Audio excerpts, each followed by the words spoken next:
Ciao, until now we have only used singular subject pronouns, io, tu, lui and lei, and the formal you, lei, which means we have only conjugated verbs in the singular form.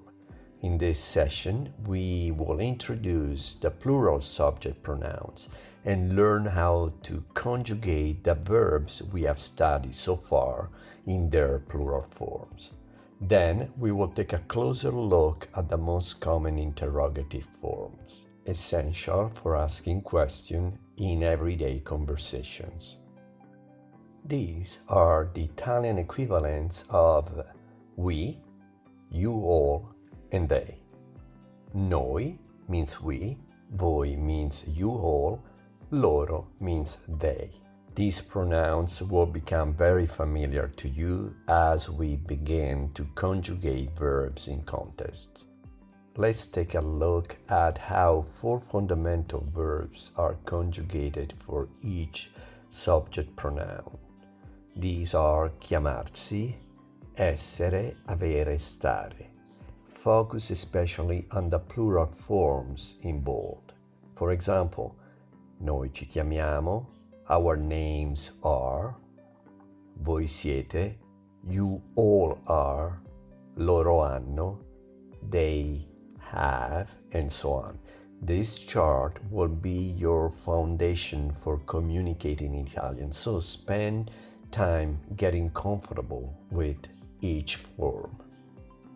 The verb essere is one of the most commonly used verbs in Italian and means to be.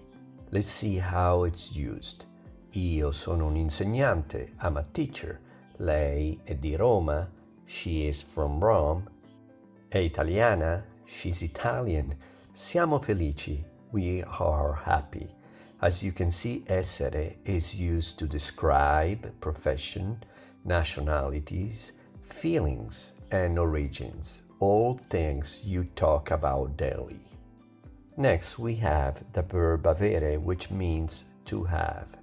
It is used for possession and relationships, but also for certain physical and emotional states. For example, ho un libro, possession, I have a book. Loro hanno 2 fratelli, relationship. They have 2 brothers. Now, here are some cases where Italian use avere instead of essere, unlike in English.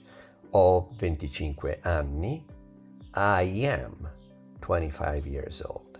So as you can see, Italian use avere. They say, I have 25 years. You already learned about this. And as you do with the age, you do with the rest. Marco ha fame. Marco is hungry. Maria ha sete. Maria is thirsty. I bambini hanno sonno. The children are sleepy. Noi abbiamo caldo. We are hot. Voi avete freddo. You all are cold. Loro hanno paura di volare. They're afraid of flying. Io e Paola abbiamo fretta. Paolo and I are in a hurry. These expressions are idiomatic and very common, so it's important to learn them. The verb stare is often used to talk about someone's current state or feeling, and sometimes to express the idea of staying in a place. Come stai? How are you? Stiamo bene. We are doing well. State a casa? Are you staying home? You will use stare frequently in casual conversations, especially when greeting people or talking about well-being. A key concept in Italian is knowing how to say there is and there are. Use c'è with singular nouns. Note the accent. It is spelled C'' E with an open accent. And use ci sono with plural nouns.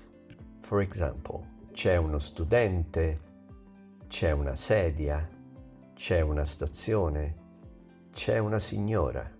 And now let's see the equivalent plurals. Ci sono 7 studenti, Ci sono 10 sedie. Ci sono 4 stazioni.